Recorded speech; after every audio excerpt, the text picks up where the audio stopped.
కేవలం కోల్కే పరిమితం చేయకుండా మిగతా ప్రాంతాలకు కూడా మిగతా మినరల్స్లో కూడా విస్తరింప చేయాలనేటువంటి ఆలోచనతో ఈరోజు క్రిటికల్ మినరల్స్ చాలా ఈ దేశానికి అవసరమని భారత ప్రభుత్వం డైరెక్షన్ ఇచ్చి పదే ప్రభుత్వ రంగ సంస్థలు వాటిల్లోకి వెళ్ళవని ఒత్తిడి చేస్తూ ఉంటే సింగరేణి కూడా అందులో పోవటం కోసం ప్రయత్నం చేస్తాం. సింగరేణి మేనేజ్మెంట్ కానీ కార్మికులు కానీ చాలా చిత్తశుద్ధితో పనిచేసుకుంటూ పోతా ఉన్నారు. ఈ ప్రభుత్వం కూడా అంతే కమిట్మెంట్తో పనిచేసుకుంటూ పోతా ఉంది. దయచేసి మీ అవసరాల కోసం, మీ వ్యక్తిగతమైన ప్రయోజనాల కోసమో, మీ రాజకీయ లబ్ధి కోసం, ప్రయోజనాల కోసం ఈ రాష్ట్రం పైన, సింగరేణి పైన ఇటువంటి తప్పుడు ప్రచారం విషం చెమ్మొద్దని మాత్రం విజ్ఞప్తి చేస్తూ ఉన్నాను. ఎస్, మీకు ఏదైనా అనుమానాలు ఉంటే my doors are always open 24 hours.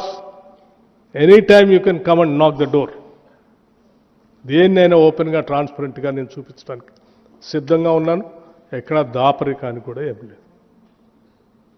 ఇప్పటికైనా ఈ వాస్తవాలను గమనించి పెద్దలు రాధాకృష్ణ గారు, ఇప్పటికైనా మీ మీద గౌరవం ఉంది మాకు, ఇప్పటికైనా రాసిన కథనాలన్నీ తప్పుడని వాటిని తిరిగి ప్రపంచానికి, తెలంగాణ ప్రజలకు తెలియజేస్తారని నేను ఆశిస్తూ ఉన్నాను. అలా జరగనప్పుడు నా పరువు ప్రతిష్టలకు భంగం కలిగేటట్టుగా 40 ఏళ్లుగా నేను పోగేసుకున్నటువంటి క్యారెక్టర్ అసాసినేషన్ చేశారు మీరు. ఇది తగదండి, మీకు ఇది తగదు. నా ప్రయాణం చాలా సుదీర్ఘమైనటువంటి ప్రయాణం. ఇక్కడ రావటానికి ఒక్క రోజులో వచ్చిన ప్రయాణం కాదు నాది. ఎన్నో కష్ట నష్టాలు కోర్చి, ఎన్నో వ్యయప్రయాసాలు కోర్చి, ఎన్నో ఒత్తిళ్లను తట్టుకొని నేను ఎడదాకా వచ్చాను.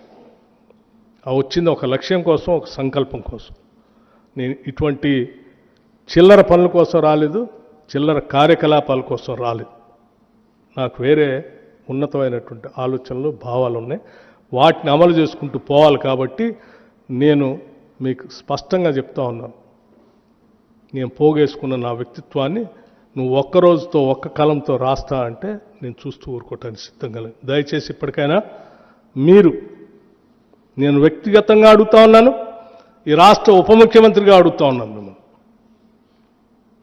రాసిన దాన్ని పొరపాటని మీరు తిరిగి వాస్తవాలన్నీ ప్రచురిస్తారని ఆశిస్తా ఉన్నాను. ధన్యవాదాలు. Thank you.